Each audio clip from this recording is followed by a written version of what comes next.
What's going on, guys? This is Rob, and if you're enjoying the content that I'm uploading onto my channel, then feel free to subscribe, and you can also offer suggestions on topics and characters and storylines and whatnot that we can have discussions on later on in this channel. Alright, so for our classic DC video, I was trying to figure out, what topic I was going to do. I was trying to figure out what video I was going to cover, because we did Crisis on Infinite Earths already, so it's like, well, where do you go from there? Where do you go from Crisis on Infinite Earths? It's like the definitive, DC story. It helped to define the company in the 1980s and really for the entire 20th century. They came out of nowhere. I mean, they came out just guns blazing, it was nuts when it happened. And so I figured we'd try Elseworlds. We try an Elseworlds story. Now, this is the one about how basically Batman and the Justice League become Green Lanterns. Now, for those of you guys who are veterans to Elseworlds and DC, because I know there's a lot of you guys that know a lot about DC Comics, bear with me for a second because there's a lot of people who don't. So in DC Comics, Elseworlds are very similar to Marvel's What If. The difference between these two things are the basis behind their creation. So if we took a character like Wolverine, for example, there is a story called, well, it's really called like What If Wolverine, Enemy of the State, but I just called it What If Wolverine Killed the Marvel Universe because a lot more people will watch a video with that title. But in that original story, in the main Marvel timeline, Wolverine had been brainwashed by the Hand and Hydra and had gone on a campaign of killing off the heroes. The difference is that in the main Marvel timeline, Wolverine had been captured by the Avengers and the brainwashing had been reversed. The What If story was, what if the brainwashing hadn't been reversed? That's how most what if stories work. They just branch off from the main Marvel timeline. In DC, Elseworlds aren't really that way. They're just stories out there. We don't really know anything about the universe aside from whatever this story happens to give us. We don't know if it's the exact same. We don't know if it branches off. We don't really know exactly how things progress. And in a lot of instances, the Elseworlds stories will basically pick up with the beginning of a character from their earliest days and then just give us a story. And so it's really self-contained in a lot of different ways. Now, with regards to this particular story, what we do is we initially pick up with Batman, and what this tells us is that this is basically, instead of Bruce Wayne becoming Batman, he becomes a Green Lantern. Of course, with the Batman mythos, it's really kind of like a mainstay of his character that he goes to this sort of crisis of conscience. After his training, after his experience, he sits down and says, I have to find a way to save Gotham. I've got to find a way to restore this city to the way that it used to be. And then eventually he just rests on becoming a bat. Instead, this doesn't happen. In the moment when he's supposed to see a bat, when a bat was supposed to fly through the window, when it was supposed to strike his imagination and lead him to becoming Batman, instead, he receives a message from Abin Sur, who crash lands on Earth. Now, this is almost identical to the original Hal Jordan Green Lantern mythos, right? In the sense that Abin Sur had crash landed on Earth and it had, he had his ring go out, choose a worthy host, and it ended up grabbing Hal Jordan. Instead, it grabs Batman. Now, of course, or I guess it grabs Bruce Wayne. We have to stop calling him Batman in this video.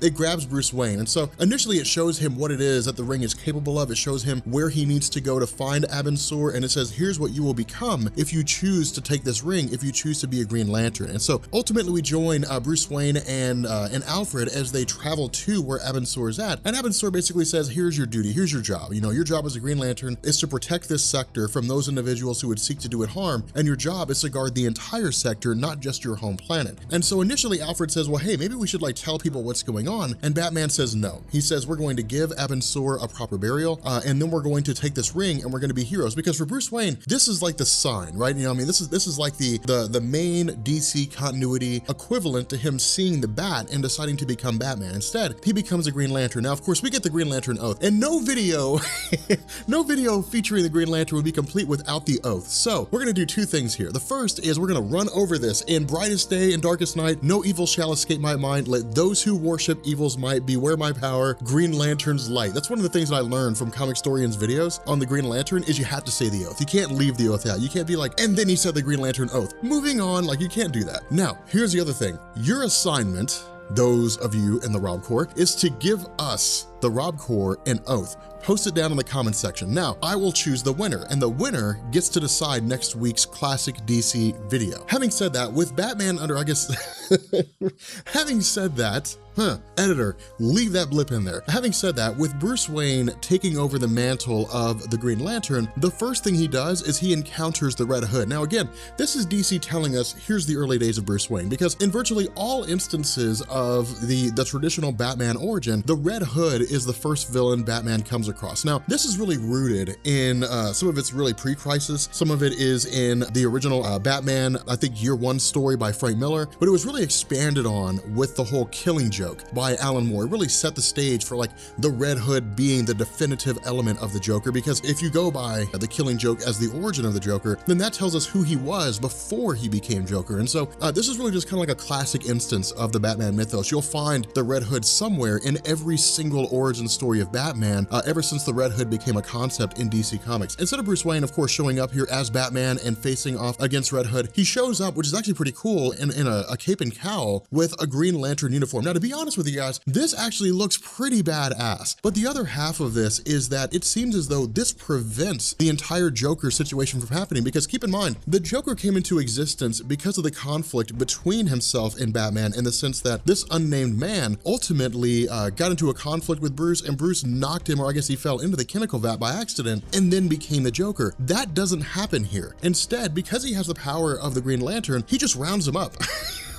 He rounds them up, he rounds up his henchmen. Of course, there's a huge explosion, but they're saved from the explosion. Now, Red Hood tries to get away, and Batman takes him, and then he's just thrown in jail. And so in this instance, in this Elseworlds story, the Joker just never really seems to come into existence. Now, following his first escapade, which is usually par for the course, whenever a Green Lantern is inducted into the Lantern Corps by someone else who passes their ring on, it's usually like an act, you know, to demonstrate what it is that they're capable of. A lot of times, it's the Guardians of the Universe watching them, and then suddenly the Guardians of the Universe manifest and say, you need to basically go perform this task for us. Now, not every Green Lantern agrees with it, and in this instance, Batman, or I guess Bruce Wayne, Bruce Wayne doesn't like it. And the reason why is because for him, he's a Green Lantern, but his goal is basically to protect the Earth. He doesn't really look at the entirety of the sector as something to monitor. Instead, he just sees him as Earth's superhero. Now, of course, as we know with the Green Lantern, you kind of have to put the sector before your own planet. Your own planet really holds like a special place, and so more often than not with Green Lanterns, they'll keep a special eye on their own planet, but most Lanterns will protect their entire sector. Now, what Bruce Wayne is told is that within his sector, there is a guy named Sinestro, a Green Lantern who's fallen from grace. So this is where DC ties into the original Sinestro mythos. But something I want you guys to keep in mind is this story's in 1994. So this is, 12 years, or I guess 10 or 12 years before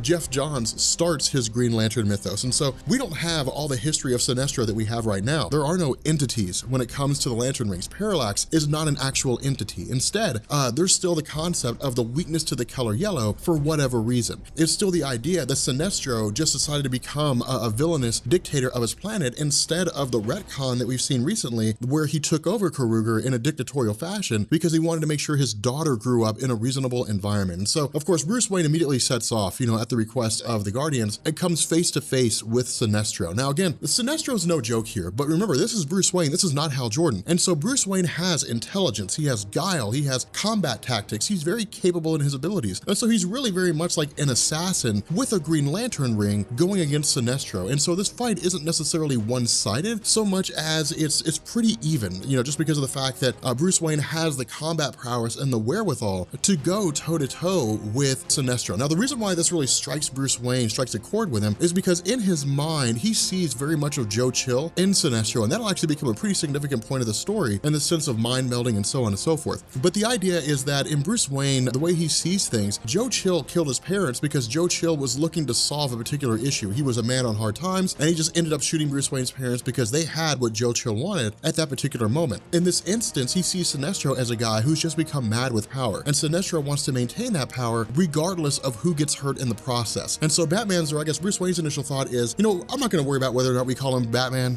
for the rest of this video. Whatever, he's Green Lantern Man.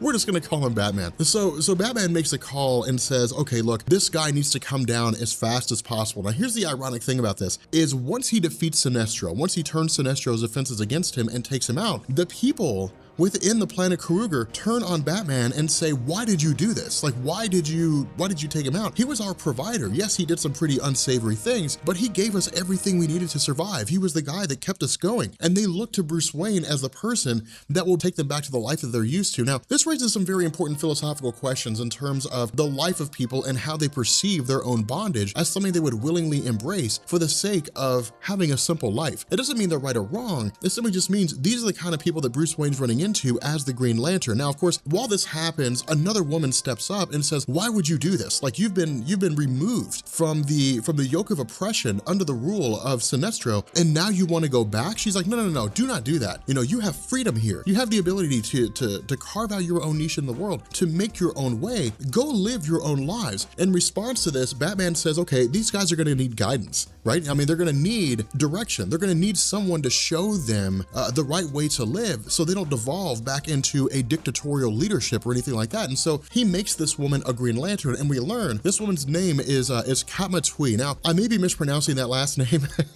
I have a terrible habit of doing that, but she's a well-known Green Lantern in the Jeff Johns mythos. And so this is really, I guess, really even before the Jeff Johns mythos in terms of the Green Lantern arc overall, the Green Lantern mythos itself, she's well known among the ranks. And so it's really just kind of DC saying, hey, look, these characters that you know from the Green Lantern history, they're there. You know, they're all still there. You know, they're just playing different roles from what you're used to. Now, following this, Batman takes his leave and travels over to the main Green Lantern Corps itself. But this is where we really start to see that Batman doesn't necessarily see eye to eye with the Guardians of the Universe themselves. More so than that, Batman doesn't concern himself with candor, and we know that from his character. In almost every iteration where Batman's ever existed, he's blunt, he's straight to the point, he doesn't have time to dilly-dally and deal with political correctness. And that's what happens here. For him, yeah, the Guardians of the Universe gave them the power of the Green Lanterns, but they're just Guardians. Why would the Guardians choose Batman to be an adequate Green Lantern if they didn't trust him to do the right thing? And so he doesn't really regard them with like the utmost respect. Instead, they're simply just people who gave him the ability to secure the safety of his sector. And this really comes to a head when he initially gets into a debate with one of the other Green Lanterns, Tomar-Ray. Now, of course, we know Tomar-Ray to be a well-known member of the Lantern Corps, probably one of the most recognizable in terms of just his physical appearance. But the idea here is that he's basically brought Sinestro to the Green Lantern Corps for him to stand justice. Now, this follows very much with the original Green Lantern mythos with regards to Hal Jordan when he first met and battled Sinestro, in the sense that Sinestro was found guilty for abusing his power as a Green Lantern, and he's sentenced to life on court. Now, this is where things also get a little bit different. And the reason why I say that is because he's basically given a Sinestro ring or a yellow ring by the Weaponers of Kord. Now, as far as I'm aware, when Sinestro originally popped up in the DC mythos before Crisis on Infinite Earths, he was a Green Lantern that was banished to Kord, and then ultimately he ended up creating a Yellow Lantern ring of his own accord with assistance from the Weaponeers, but they didn't really like give it to him. Now, I could be wrong about that, and I may very well be, and I'm sure those of you who were well-versed in Green Lantern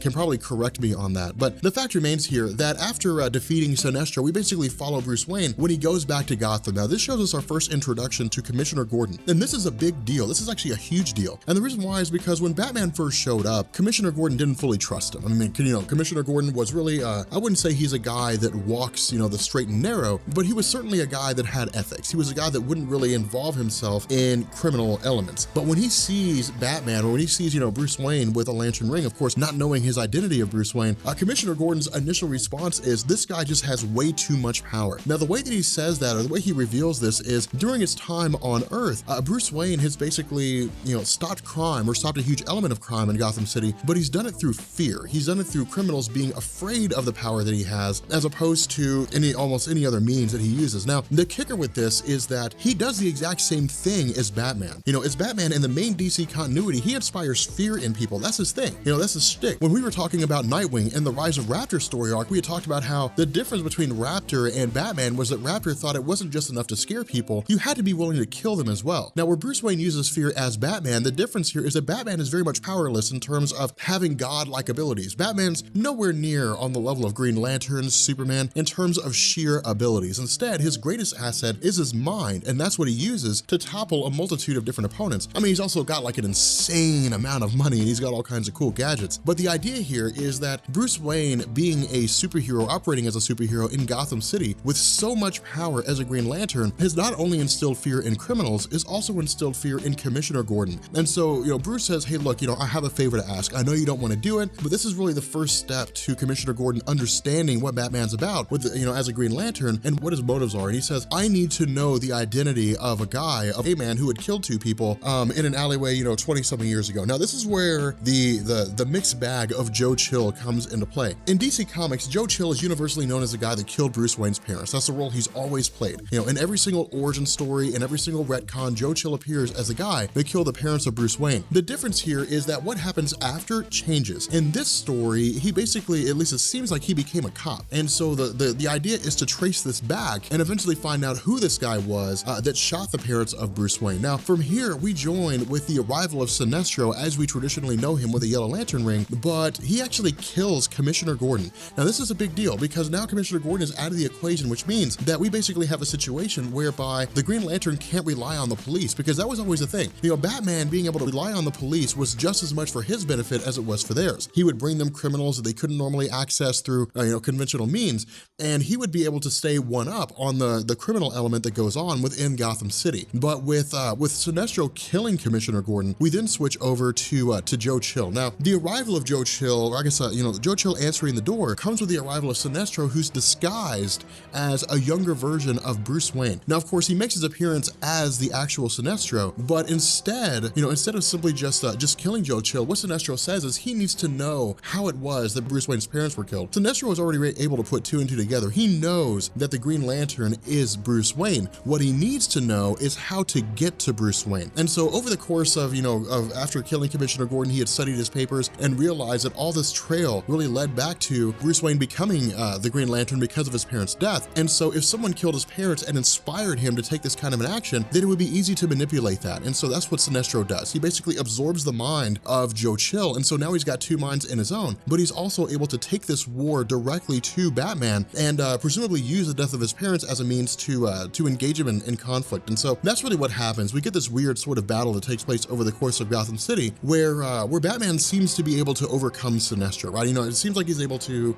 initially take him out. And so Sinestro says, okay, fine. If we lost Batman, if he was able to get away, then what we need allies. We need people that can work on our behalf that can take out this guy. And so what he does is he travels to the residence of Harvey Dent, and he basically injures Harvey Dent in such a way that it basically turns him into Two-Face. It makes him the Two-Face character that we know. In addition to this, he also grabs Carol Ferris, who will go on to become Star Sapphire. And so the goal is to basically rally these traditional villains that we know from both the Batman and the Green Lantern mythos, and to rally them under his own cause, and then turn them against Bruce Wayne as Batman. And it actually works pretty well. It works pretty effectively. Now, of course, Batman is able to take out both Star Sapphire and Two-Face, and they basically retreat to the realm, or to the location of Sinestro. But what happens is Batman also comes to the realization that if Sinestro is using his Yellow Lantern ring to engage in his own acts, then instead of simply just trying to locate him by conventional means, he says, we need to go find him using unconventional means. And so what he does is he grabs the satellites that orbit Earth, and he basically manipulates them or changes them in a way that they can detect the color yellow in the emotional spectrum, or at least what passes for the emotional spectrum in the story, in order to basically seek out the effects of the Yellow Lantern ring, more or less tracing radiation of the ring back to its source. The issue with this is that halfway through this, he's suddenly sought after by the Guardians of the Universe. And the Guardians of the Universe say, look, you need to go to Rajor 4. You need to go to this planet and you need to deal with this conflict here. Well, Bruce Wayne says, absolutely not. This is ridiculous. Sinestro is here on my planet. The people here on my planet could be killed. My fellow humans, I'm not going to abandon this place to whatever Sinestro's doing because you want me to go off somewhere else. Now, the Guardians say, this is insane. You cannot defy our will like this. And this is not the first time this happened. In the main DC universe, we know that whenever a Green Lantern defies the will of the Guardians of the Universe, two things happen. Either that Green Lantern goes rogue and is basically,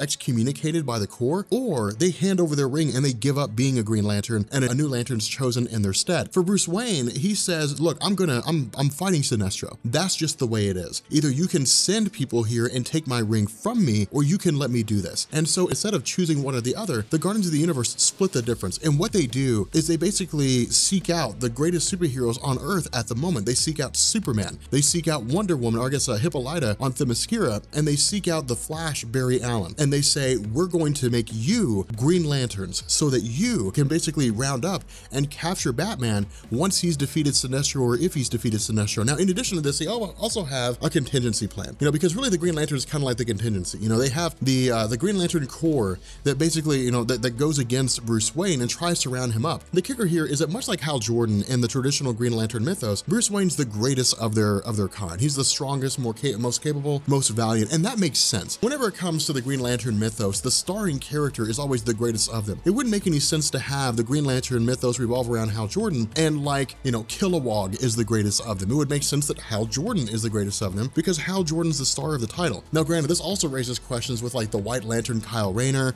it brings into the equation Guy Gardner, Jon Stewart, and a lot of different fans of the Green Lantern latch onto their own characters. And so while Hal Jordan may be the star of the show, there are people out there who will be like, Guy Gardner is the greatest Green Lantern. So I'm curious, post who your favorite Green Lantern is down in the comments section, because I really want to know, because I'm sure a lot of you guys are very opinionated about this. But the fact remains that Bruce Wayne's able to easily break out of their constraints, break out of their control. And so during his time in trying to figure out what's going on, we basically pick up with Sinestro and Two-Face and Star Sapphire showing up in what passes for the Batcave. The reason why I say what passes for the Batcave is because this is not the traditional Batcave, because Bruce Wayne's not Batman. Instead, it's like the Lantern Cave, I guess is the best thing to call it. But what happens here is Alfred initially tries to stop these guys. He does the best he can. Now, this is one of the really cool things, is because historically Alfred's always been like one of the closest allies of Bruce Wayne, if not the closest. It's the one guy that Bruce Wayne can almost always trust. Alfred would lay down his line to protect Bruce Wayne and the secrets of Bruce Wayne. And that's exactly what happens here. Alfred is attacked by Sinestro, and he's killed in the process. And so what happens is Sinestro sits down and he says, okay, here's what's gonna happen. Right now, the Guardians of the Universe sent the Green Lantern Corps to capture Batman. Batman will probably get away from the Green Lantern Corps, but his ring is going to be without a reasonable charge in the process. He's going to use a lot of the energy. And so what he's going to need to do is charge his ring when he gets back here. And so he says, what I'm gonna do is I'm going to ambush him in the process, and I'm going to weaken his central power battery. When this happens, we're suddenly met with the arrival of the Flash, Barry Allen, Wonder Woman, and Superman, who are now members of the Green Lantern Corps. And this is beast. This is absolutely amazing to see them part of the Green Lanterns. But the idea is that, again, Batman's basically trying to fend off against the Lanterns on his own. And so it's really just two battles happening in two different locations. The kicker here is that this is Superman as we know him. This is Wonder Woman as we know her. This is the Flash, Barry Allen as we know him. They're every bit as powerful as the characters that we're used to. And so where,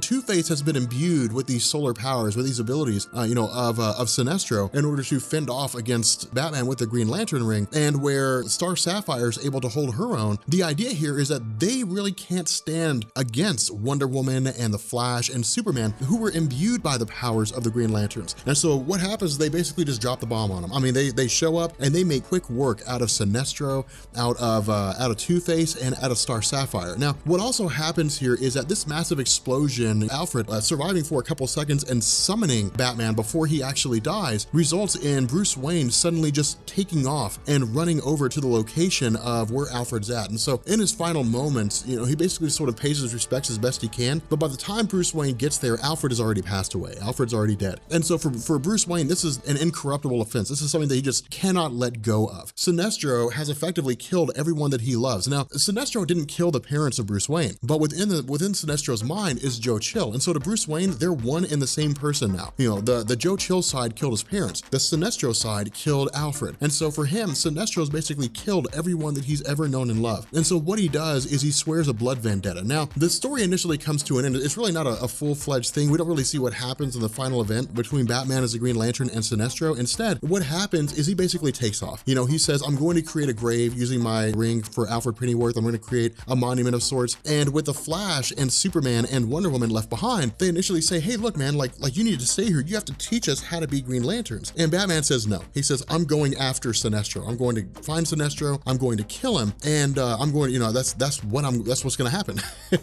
That's what's going to take place here. And so he basically leaves Superman, Wonder Woman, and Flash on Earth as Green Lanterns to figure out how to be Lanterns, to figure out how to protect the world on their own as best as they can. And so ultimately, the other Green Lanterns that were sent to capture Bruce Wayne are recalled by the Guardians of the Universe. And we learn that this was all part of the Guardians' plan, that by putting Batman and putting Sinestro against one another, that Sinestro would likely create a situation whereby it would instill a drive in Bruce Wayne to ensure his destruction. And so in effect, it would basically allow the Guardians of the Universe to get rid of Sinestro in his totality by having one of the Green Lanterns inspired to do it, simply because of the actions of Sinestro himself. But with that being said, we're going to bring this video to an end. Again, this is a kind of a funny situation, to see that the different members of the Justice League become, Green Lanterns, to see Batman becoming the Green Lantern. It's crazy. It's cool, but I would very much like to see what happens in the follow-up. I'd like to know, I'd like to see this great big huge grand poobah, final conflict between Batman as a Green Lantern and Sinestro. I'd like to know where it goes. But if you guys are new here to Comics Explained, make sure you guys drop a like and make sure you guys hit the subscribe button to become part of the Rob Corps. And yeah, don't forget to leave a comment down below giving us a new oath and posting who your favorite Green Lantern is, and I will catch you all later. Peace.